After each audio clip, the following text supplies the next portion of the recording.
नमस्कार दोस्तों। NCERT class 6 की ज्योग्राफी चल रही है। उसके चैप्टर नंबर 4 जो कि मैप्स है उसके क्वेश्चन आंसर देख रहे हैं। दोस्तों क्वेश्चन आंसर अच्छे से समझने के लिए आप चाहो तो वीडियो को, पुरानी वाली वीडियो जिसमें मैंने थ्योरी कर रखी है उसको अच्छे से देख सकते हो। और क्वेश्चन आंसर मेरे फेवरेट होते हैं क्योंकि क्वेश्चन आंसर से ही हमें समझ में आता है कि हमें थ्योरी कितनी अच्छे से बनी है। तो चलो बिना टाइम गवाए स्टार्ट करते हैं। पहला वाला क्वेश्चन है, इनके शॉर्ट में आंसर देना है। तो क्वेश्चन है, what are the 3 component of map. हमें बहुत अच्छे से पता है मैप के 3 कंपोनेंट है, डिस्टेंस, डायरेक्शन, सिंबल्स। डिस्टेंस मतलब दूरी, डायरेक्शन मतलब दिशा, सिंबल मतलब सूचक। Question number 2, what are the 4 cardinal direction. 4 cardinal direction कौन कौन सी हैं। ये ऐसे हम बनाते हैं, जो हम सामने की तरफ देखते हैं वो नॉर्थ डायरेक्शन है, हमारी पीठ के पीछे साउथ डायरेक्शन होती है, हमारे राइट हैंड में ईस्ट डायरेक्शन होती है, हमारे लेफ्ट हैंड में वेस्ट डायरेक्शन होती है। तो यही हमारी 4 कार्डिनल डायरेक्शन है।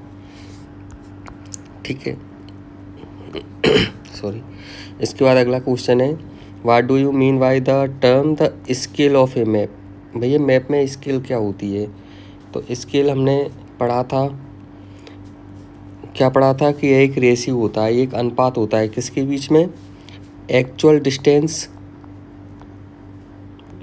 Distance upon distance in map. Map में जो डिस्टेंस है उसके बीच में। चलो कैसे समझते हैं। मान के चलो आपके घर से लेकर आपके स्कूल तक की जो एक्चुअल डिस्टेंस है वो 10 किलोमीटर है और उसको हमने मैप पर केवल 1 सेंटीमीटर की दूरी पर बनाया है। तो स्केल कितनी हो गई, 10 हो गई स्केल। ऐसे करके हम मैप में बड़ी बड़ी जो दूरियां होती हैं उनको छोटी छोटी जगह दिखा सकते हैं। ओके, अगला क्वेश्चन है, इसके मैंने आंसर भी नीचे लिख रखे हैं। अगर आप चाहो तो वीडियो को पॉज करके क्वेश्चन आंसर को लिख लीजिए। और बेटा मैं तो एक नसीहत दूंगा कि आप इन क्वेश्चन आंसर को लिख लो, क्योंकि आपको एग्ज़ाम देना है 1 साल बाद या 6 महीने बाद या 3 महीने बाद। जब भी आपको एग्ज़ाम देना है उसमें आपसे क्वेश्चन आंसर ही पूछे जाएंगे, थ्योरी नहीं पूछेंगे उसमें एग्ज़ाम में। अगला क्वेश्चन है, how are map more helpful than a globe. तो ये हमारी जो वीडियो की क्लास की जो वीडियो बनी हुई थी उसमें शायद तीसरी या चौथी लाइन पे ये है कि ग्लोब से ज़्यादा हेल्पफुल है मैप। क्यों? क्योंकि हम ग्लोब पर कम इन्फॉर्मेशन ले पाते हैं और मैप पर हमारे पास ज़्यादा इन्फॉर्मेशन होती है। ठीक है, अगर हमें पूरी पृथ्वी के बारे में पढ़ना हो, ध्यान से सुनना मेरी बात, अगर हमें पूरी पृथ्वी के बारे में पढ़ना है तभी ग्लोब का यूज किया जा सकता है। लेकिन अगर आपको एग्जाम्पल के लिए मान लो आपको ज़िले के बारे में पढ़ना है कि आपका ज़िला, आपके ज़िले में जो न्यायालय है वो आपके कॉलेज से कितना दूर है, जो एसपी का ऑफिस है वो कलेक्टर के ऑफिस से कितना दूर है। तो भैया ये चीज़ ग्लोब में नहीं लिखी रहती है, तो इसके लिए क्या यूज करते हैं हम, मैप। ठीक है, यही सब इसमें लिखा हुआ है। तो ग्लोब से कम मदद मिलती है हमें छोटी छोटी जगह का पता लगाने में, इसके लिए हमें मैप बनाना पड़ता है। ओके, अगला क्वेश्चन क्या है। अगला क्वेश्चन पूछा गया है, ये देखो यहाँ पे, अंतर बताना है मैप में और प्लान में। तो ये हमने बहुत अच्छे से समझा था, जो हमारा सेकंड पार्ट था चैप्टर 4 का थ्योरी की क्लास का, कि मैप में और प्लान में क्या अंतर है। इन्होंने ये टेबल फॉर्म में लिख दिया है। तो बताते हैं मैप में क्या है कि मैप की मदद से हम पूरी पृथ्वी या इसके छोटे से भाग की स्टडी कर सकते हैं। और अगर हमें छोटे से एरिया की ड्राइंग बनाना हो, जैसे कि हमें अपने घर का नक्शा बनाना है, तो देखो हिंदी में तो नक्शा ही बोलेंगे लेकिन इंग्लिश में बोलेंगे प्लान। तो हमारे घर का प्लान बनाना है, उसमें हमें दिखाना है कि ये दीवार 10 बाई 20 फुट की है, ये छत इतनी की है, ये फ्लोर इतने का है, हमें इतना बड़ा तालाब निकालना है। तो इसके लिए हमें प्लान बनाना पड़ता है। और मैप में क्या है, बहुत सारी इन्फॉर्मेशन होगी। प्लान में डिटेल तो लिखा होगा, ठीक है, लेकिन वो सिंबल के फॉर्म में लिखा होगा। उसके बाद में मैप, तो मैप हमें क्या बताता है कि जैसे उस एरिया के बहुत ज़्यादा इम्पोर्टेंट फीचर क्या है। जैसे मान के चलो कि आपके जो राज्य है उसमें एक पहाड़ बना हुआ है, तो उसको मैप में एक सिंबल की तरह बता देंगे कि इस एरिया की सबसे ज़्यादा इम्पोर्टेंट चीज़ यहाँ का पहाड़ है। अब वहाँ पे बिल्डिंग बनी हो मैप में, उसको किसी से मतलब नहीं है। अब वहाँ पे मान लो कोई कॉलेज बना हो तो मैप में कोई मतलब नहीं है, स्कूल बना हो तो मैप को उससे कोई मतलब नहीं है। मैप को बस दिखाना है कि वहाँ पे एक पहाड़ बना हुआ है। वहीं अपना प्लान क्या करता है, प्लान किसी भी जगह की लंबाई एंड चौड़ाई बताता है। जैसे एक सड़क निकली है आपके घर के सामने से, तो उसकी लंबाई चौड़ाई कितनी है वो प्लान बता देगा। ठीक है, अगला क्वेश्चन ये है कि विच मैप प्रोवाइड्स डिटेल इन्फॉर्मेशन। तो कौन से वाले मैप से हमें डिटेल इन्फॉर्मेशन मिलती है। तो मैप हमने 2 टाइप के पढ़े थे, स्मॉल स्केल मैप और लार्ज स्केल मैप। जब हमें बहुत दूर दूर की जगह, जैसे कि 2 देश के बीच में दूरी कितनी है, 2 कंटिनेंट के बीच में कितनी दूरी है, तो उसके लिए हम स्मॉल स्केल मैप का यूज करते हैं।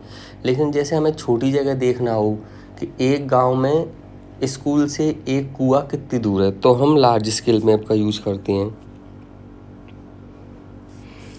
तो भैया हमें लार्ज स्केल मैप में ज़्यादा इन्फॉर्मेशन मिलेगी। कौन से वाली में, लार्ज स्केल में, क्योंकि ये बहुत बड़े बड़े पेपर पर ड्रॉ करते हैं। बहुत बड़ा पेपर होता है, करीब आपकी जो स्टडी टेबल है उतना बड़ा पेपर होता है। आपने देखा होगा ना कुछ फिल्मों में या कुछ, उसमें एक पूरी स्टडी टेबल के ऊपर एक पूरा का पूरा। आर्मी वाले ज़्यादा यूज करते हैं इसको। कौन लोग, आर्मी वाले। एक उनकी बहुत बड़ी टेबल होती है, उस पर एक बहुत बड़ा मैप होता है, और मैप किसी छोटी जगह का होगा लेकिन उसकी एक डिटेल लिखी होगी वहाँ पर पूरी की पूरी। ठीक है, तो इसमें 2 पॉइंट में लिखा है। पहला, लार्ज स्केल मैप में बड़े पेपर पे लिखते हैं। दूसरा, मैप जो होगा वो बहुत बड़े साइज का होगा, वहाँ पे बहुत सारी इन्फॉर्मेशन होगी। तो क्वेश्चन ये था कि कौन सा वाला मैप हमें ज़्यादा इन्फॉर्मेशन देता है। अब अगला क्वेश्चन है, how do symbol help in reading map. पूछा है कि जो सिंबल्स होते हैं ना, जैसे हमने वीडियो में देखे थे, पहाड़ का अलग सिंबल होगा, नदियों का अलग सिंबल होगा, और क्या कुआं का अलग सिंबल होगा, ब्रिज का अलग सिंबल होगा, तो ये कैसे मदद करती हैं। तो इसके कुछ कारण लिखे हुए हैं। पहला कारण क्या है, जो the symbol are of the feature in true form. मतलब पेड़ का जो सिंबल होगा ना, तो पेड़ जैसे दिखाई देता है ना, देखो पेड़ का सिंबल कैसे बना था, ऐसे, तो लगभग ऐसा ही पेड़ होता है, तो ऐसा ही सिंबल बना देते हैं। दूसरा ये कि लैंग्वेज की प्रॉब्लम नहीं आती। मान लो मुझे अफ्रीका में जाना है, अफ्रीका में मुझे कुछ काम है, तो वहाँ की लैंग्वेज तो मुझे समझ में नहीं आएगी, तो मैं उनसे बोल दूंगा कि भैया जंगल कितनी दूर तक फैला हुआ है, तो वो एक पेपर पे बना के बता देंगे कि जंगल में पेड़ पेड़ पेड़ लगा देंगे कि ये जंगल इतनी दूर तक फैला हुआ है। ठीक है, तो ऐसे लैंग्वेज की प्रॉब्लम नहीं आती। और जो बहुत थोड़े कम पढ़े लिखे होते हैं ना, उनको भी आराम से इन्फॉर्मेशन मिल जाती है। कैसे मिल जाएगी, जैसे मान लो आप भैया आगे चल के आप बन गए हो क्या, कलेक्टर किसी जगह की। अब आप अगर हिंदी भाषा वाली जगह से हो और आप चले गए तेलुगु भाषा वाली जगह में, तो आपको समझ में नहीं आएगी, भाषा ही समझ में नहीं आएगी बिल्कुल, तमिलनाडु की। तो आप वहाँ के लोगों से ड्रॉ बना के पूछ सकती हो। काय का ड्रॉ बना के कि आपको नदी ढूंढना है, नदी के बारे में पूछना है, तो एक पेपर पे आप नदी बना दोगे और पूछोगे ये किस तरफ है, तो वो अपने हाथ से बता देगा कि उस तरफ है ये भी इंफॉर्मेशन मिल जाती है हमें मैप से। अब अगला है करेक्ट आंसर लगाना है हमें। ठीक है, लगाते हैं। तो ऐसा कौन सा मैप है जो जंगलों की उसको बताता है, डिस्ट्रीब्यूशन को बताता है। फिजिकल मैप बताता है, नहीं बताता है फिजिकल मैप। पॉलिटिकल मैप बताएगा, बिल्कुल नहीं बताएगा। लेकिन थीमेटिक मैप, बेटा हमने जब वीडियो पढ़ी थी ना इसकी चैप्टर नंबर 4 की, तो मैंने एक थीमेटिक मैप दिखाया था वीडियो में। वो किस चीज़ का मैप था कि एंडेंजर्ड स्पीसीज, जो खतरे में स्पीसीज है ना, पेड़ पशुओं की, पक्षियों की, वो कहाँ कहाँ पे है। और मैंने उसके एग्जाम्पल भी बताए थे। जैसे एमपी में टाइगर को रिजर्व किया है, वेस्ट बंगाल में रॉयल बंगाल टाइगर को रिजर्व किया है। तो इनको थीमेटिक मैप बोलते हैं, जो एक स्पेशल चीज़ के बारे में मैप हो जिसका। अगला क्वेश्चन है कि जो ब्लू कलर होता है ना, ब्लू कलर क्या दिखाने के लिए यूज करते हैं, आप बताओ। वाटर बॉडी, सीधी पानी नीला होता है तो वाटर बॉडी को ब्लू कलर दिखाते हैं। अगला क्वेश्चन, कंपास को किस तरह यूज कर सकती है। बताओ आप इसका आंसर। सिंबल सिंबल रहते हैं कंपास में? बिल्कुल नहीं रहती। मेन डायरेक्शन होती है कंपास में? हाँ होती है, मेन डायरेक्शन के लिए यूज करती हैं। दूरी पता लगती है? नहीं पता लगती।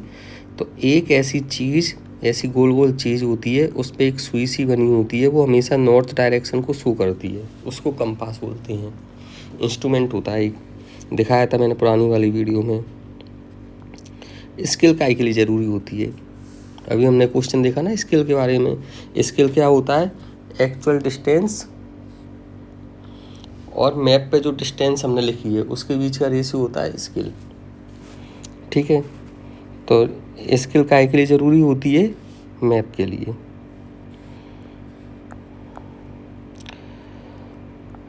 अब 4.4 का फिगर देखना है, हमें क्या क्या पता लगाना है। तो ये देखो, यहाँ पे तो मैं अभी ऐसे ही समझा दूंगा, ये मैंने थ्योरी में बहुत अच्छे से समझाया। थ्योरी में ये डायग्राम कलरफुल था, सेम थ्योरी वाला जो डायग्राम है इन्होंने यहीं लिख दिया है। तो इसमें हमें पता लगाना है कि कौन सी जगह कहाँ पे है। तो हम अपनी कन्वीनियंस के लिए जो ऐसे ये ग्रिड बना लेंगे, इधर नॉर्थ डायरेक्शन होगी, इधर साउथ डायरेक्शन होगी, पीठ की तरफ सीधे हाथ की तरफ ईस्ट डायरेक्शन होगी, और टेढ़े लेफ्ट हैंड की तरफ वेस्ट डायरेक्शन होगी। चलो ठीक है, आप बना लो जल्दी से अपनी कॉपी में, फिर मैं मिटा रहा हूँ उसको। ठीक है, अब है कि कौन सी डायरेक्शन में नदी बह रही है। तो आप देखो नदी इस तरफ बह रही है, नदी की डायरेक्शन इस तरफ है। ये हमने अगर मैप बना दिया, नॉर्थ यहाँ है, साउथ यहाँ है, ईस्ट यहाँ है, वेस्ट यहाँ है, तो आप देखोगे साउथ वेस्ट डायरेक्शन में रिवर फ्लो कर रही है। ठीक है,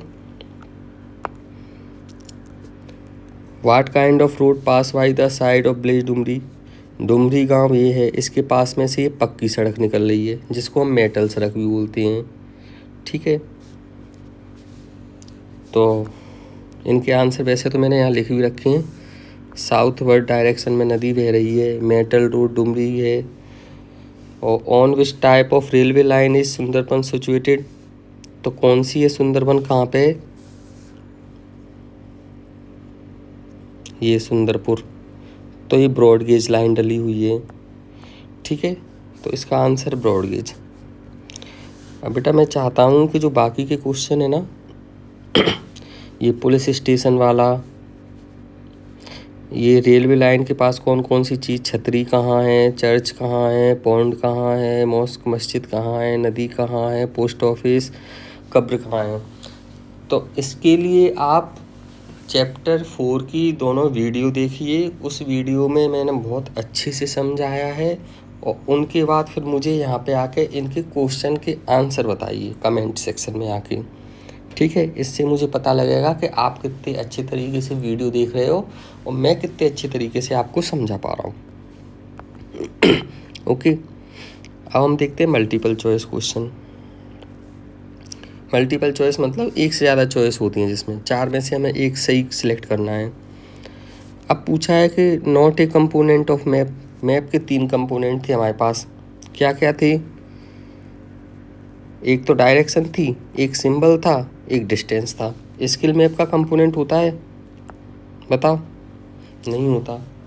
मैप में हमें केवल 3 चीज़ें दिखाई देती हैं, डायरेक्शन, डिस्टेंस एंड सिंबल्स। तो scale is not a component of map. Next question, is the symbol of dot.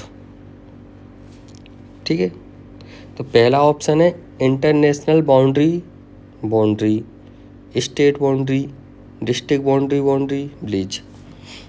ठीक है, तो इसका आंसर है international boundary is the symbol of boundary. Okay, तो सिंबल कैसा होता है इंटरनेशनल बाउंड्री का?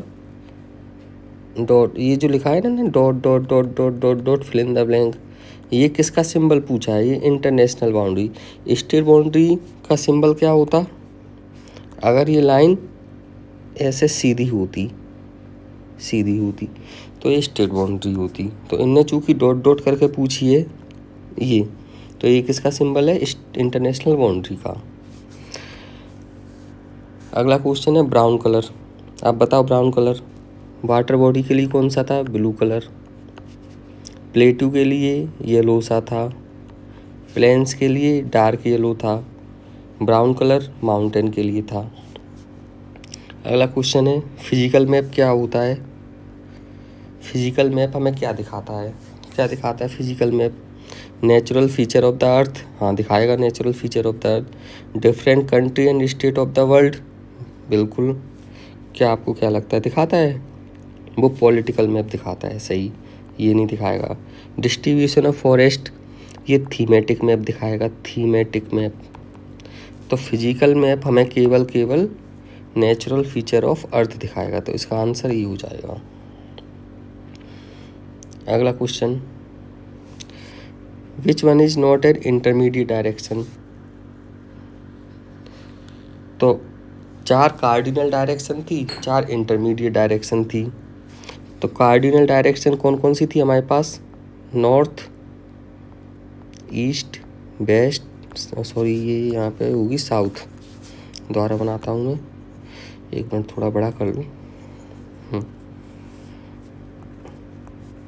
इधर नॉर्थ, इधर साउथ, इधर ईस्ट, इधर वेस्ट। तो ये कार्डिनल डायरेक्शन है।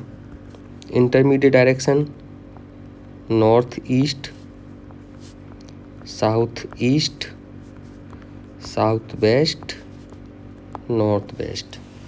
ठीक है, तो ये हमारे पास 8 डायरेक्शन आ गई थी। तो क्वेश्चन क्या है कि इनमें से कौन सी इंटरमीडिएट डायरेक्शन नहीं है? तो बेस्ट नहीं है, बेस्ट कार्डिनल डायरेक्शन है, बाकी सब इंटरमीडिएट डायरेक्शन है। अब अगला है fill in the blank. Fill in the blank with appropriate word. A dot dot dot is to show large area like continent और कंट्री ऑन ए पेपर। तो कौन से मैप, स्मॉल स्केल या large scale, आप बताओ। हाँ small scale, बहुत सही। तो इसका आंसर हो जाएगा स्मॉल स्केल मैप। ठीक है, तो ये बड़े बड़े एरिया को डिनोट करने में हेल्प करता है। दूसरा, a dot dot is an instrument use to find out main direction. Instrument के बारे में पूछा है। हमारे पास एक ऐसा इंस्ट्रूमेंट था जो हमेशा नॉर्थ डायरेक्शन को बताता है, तो उसका नाम क्या होता है? कंपास। तो इसका आंसर क्या होगा? कंपास। ठीक है, इसके बाद अगला question, map have a dot dot language that can be understood by all. तो यूनिवर्सल, यूनिवर्सल का मतलब सबके लिए, पूरे दुनिया भर में जो मान्य हो चीज़ वो होती है यूनिवर्सल। अगला question, in A sketch match is not needed. Sketch में काय की ज़रूरत नहीं पड़ती, स्किल की ज़रूरत नहीं पड़ती। क्यों नहीं पड़ती? क्योंकि स्किल वाला जो मैप होता है ना, वो हम मेमोरी से बनाते हैं, और मेमोरी में हमें पक्का याद नहीं रहता। जैसे आपको एक स्केच बनाना है, आपके घर से लेकर कुआं या फिर स्कूल, आपके घर से लेकर स्कूल, स्कूल से लेकर मेन बाज़ार से लेकर पहाड़ से लेकर कोई भी जगह हो, तो आपको एग्जैक्ट याद नहीं रहेगा। तो आप एक ऐसी अनुमान से बता दोगे डायरेक्शन के ऐसे ऐसे करके जाना है, तो उसको बोलते हैं हम स्केच मैप। ठीक है, उसमें स्किल की ज़रूरत नहीं पड़ती। अगला क्वेश्चन है, map are more informative than a. तो इसका आंसर है ग्लोब। जो हमारा पहला क्वेश्चन था वो यही है कि मैप में ज़्यादा इन्फॉर्मेशन होती है, ग्लोब में कम इन्फॉर्मेशन होती है।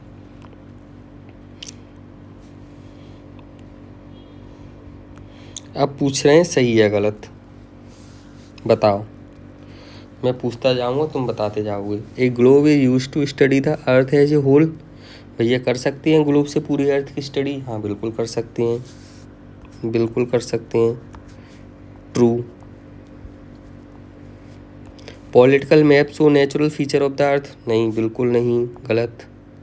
नेचुरल फीचर के लिए फिजिकल मैप होता है। तीसरा question, a large scale map is use to show large area like country on a paper. नहीं, उसको स्मॉल स्केल। देखो मुझे पता था यहाँ पे ऐसे ट्रिक मारेंगे, तो ये क्या फॉल्स है। चौथा, देयर आर 4 इंटरमीडिएट डायरेक्शन। बिल्कुल सही, ट्रू। 4 इंटरमीडिएट होती हैं, 4 कार्डिनल होती हैं। Large scale map give less information than small scale. नहीं, बिल्कुल गलत। लार्ज लार्ज स्केल मैप छोटी जगह के लिए यूज़ करती हैं, वहाँ पे ज़्यादा इन्फॉर्मेशन होती है। स्मॉल स्केल मैप पूरी दुनिया के लिए यूज़ करती हैं, वहाँ पे कम इन्फॉर्मेशन होती है। ठीक है, अब ये वीडियो थोड़ी लंबी हो रही है तो मैं इस वीडियो को यहीं ख़त्म करता हूँ। आगे आने वाली वीडियो में हमारे पास बहुत क्वेश्चन आंसर है, और इन सबको करने के बाद लगभग बिल्कुल आपके पास पूरी की पूरी नॉलेज हो जाएगी मैप्स के बारे में। फिर आपसे कोई कुछ भी पूछेगा आप बता दोगे बड़े आसानी से। ठीक है, वीडियो अगर अच्छी लग रही हो आपको तो मुझे कमेंट में बताएं कि हाँ सर आपकी वीडियो अच्छी है। वीडियो में और कोई इम्प्रूवमेंट करना है तो आप मुझे बताएं कि हाँ सर इसमें ये कर सकती हैं। अगर आप चाहते हैं कि आपके दोस्त भी ये वीडियो देखें तो आप शेयर कर दीजिए वीडियो को। ओके, और अगर थोड़ी अच्छी लगी हो तो लाइक का बटन दबा सकते हो, और हाँ अगर बेकार वीडियो लग रही हो तो आप डिसलाइक का बटन भी दबा सकते हैं। मिलते हैं अगले पार्ट में, अगली वीडियो में। तब तक के लिए टाटा बाय बाय।